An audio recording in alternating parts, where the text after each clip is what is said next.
work for you for the book fair for a complete year, beginning the Monday after the fair closes, this Sunday, to make next year's book fair happen.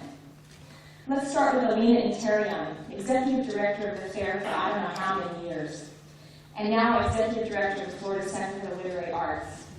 One time about 2 years ago when I was looking to apply for the director job, she told me that starting in September until the fair starts in November, she doesn't take a day off. Magda Vergara, our new executive director, came on board in October. She immediately got the website up and hasn't seen her 2-year-old daughter since. No joke. Or Penny Thurr, fair program coordinator and author liaison. Penny schedules every author we have. She starts in the spring, searching through catalog after catalog after catalog. She arranges everything: hotel reservations, air reservations. There's the staff in the office, Monica Aurelia. Every time I have a question, I've only been here since July, I go to Monica. Monica answers the phone. She does every name tag. She does every flyer, shoes. And if you look at Francine Prose tonight, Sherry Benstock was, paying attention to those as well. So please help me welcome Sherry Benstock. Thank you.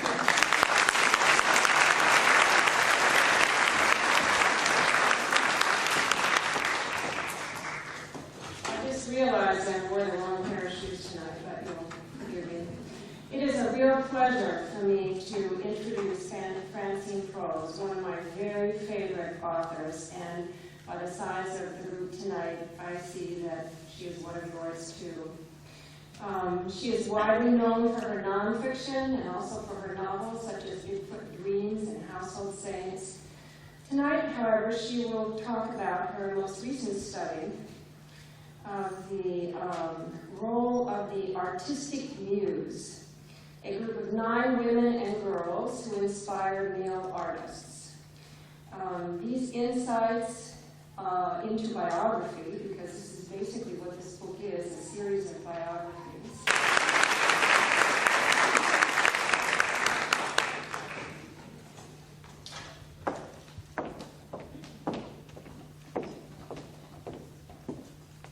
Thanks so much. I'm so happy that my shoes have got such good reviews. But I have to say, they set off the metal detectors in the airport today, so I love them slightly less than I did earlier this morning. Can you hear me in the back? It's a pleasure to be in Miami, which is one of my favorite cities. Every time I come here, the minute I get here, I think, oh, that's it. I'm learning Spanish and I'm moving to Miami. And then I go home and I spend the next few months scheming of a way that I can move to Miami. So I guess it's probably good that I don't come here more often because I wouldn't have time to do anything else except think about it.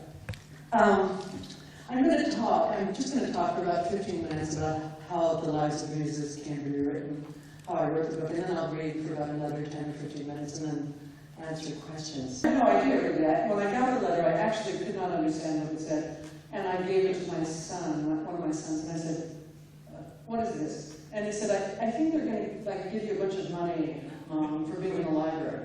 Well, that's sort of what it was. What it is, every year 15 writers and scholars are invited to spend a year in the 42nd Street Library, which, as some of you probably know, is the most beautiful building in the world with a great research collection. And they do give you some money. They give you an office, computer, and best of all, access to everything in the library's collection. And it's just a dream. I mean, it was a dream year. The way it works is you go up to the main reading room, you hand in your call stubs, and they bring the books down to you. I'm used to writing at home, standing up in front of the open refrigerator. So I couldn't imagine how I could recreate that atmosphere in the library. But also, more than that, I thought, what a shame in March. And the year it was an academic year. It was supposed to start in September. And I spent all those intervening months sort of straining and trying to find something to write about and looking for a project and so forth. And finally, I think in June, I was in the country in upstate New York, and I went to our local library fair, the public library fair, and to Mrs. Hester Thrale. I knew, of course, who Dr. Johnson was. I knew very little. I knew nothing related to English, nothing but Hester Thrale. There was an introduction to the letter, and it said, for 20 years, Dr. Samuel Johnson was Mrs. Hester Thrale's house guest.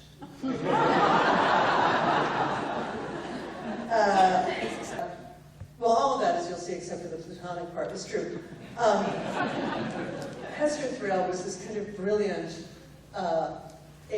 really a child prodigy. She, as a young girl, she had studied Latin and Greek. She was translating Cervantes, writing poetry, and when she was quite young, she was married off for money, really, to this kind of rich, successful, handsome. He had what we now know as Tourette's. He had OCD. He had bipolar disorder. But this is the 18th century, so they just thought he was kind of an interesting guy.